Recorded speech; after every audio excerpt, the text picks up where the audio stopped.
Всем здравия! Сегодня 19 марта. Александр по телефону вновь разговаривал с Кайланой.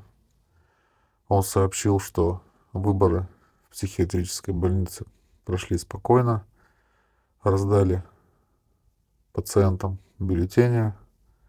Они проголосовали и спокойно опустили их в урну.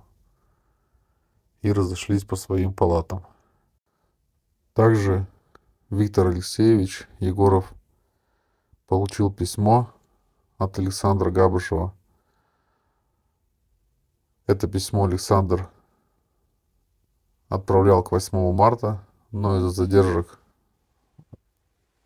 с почтой оно пришло гораздо позже. В этом письме Александр поздравил женщин. Текст письма следующий. Дорогой Виктор Алексеевич, поздравляю всех женщин с праздником. Желаю всего самого хорошего, здоровья в жизни. Будьте всегда с добротой в сердце. Поддерживайте своих близких своей любовью и заботой. Никогда не теряйте веру Божью в сердце. Всегда говорите о любви и доброте своим близким. Это очень важно в наше непростое и сложное время. В это время роль женщин очень важна.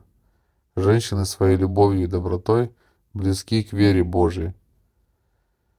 Сестры мои, будьте счастливы. Ваш брат по вере Божией Александр. Аминь. Дом. Также Александр попросил очень интересную просьбу у Кайланы. Он сказал, чтобы ему начали шить костюм белого шамана. Ну а дальше уже думайте сами, к чему это. Друзья, еще раз хочу отблагодарить всех тех, кто остается с нашим каналом, кто ставит лайки, пишет комментарии, также делится видео.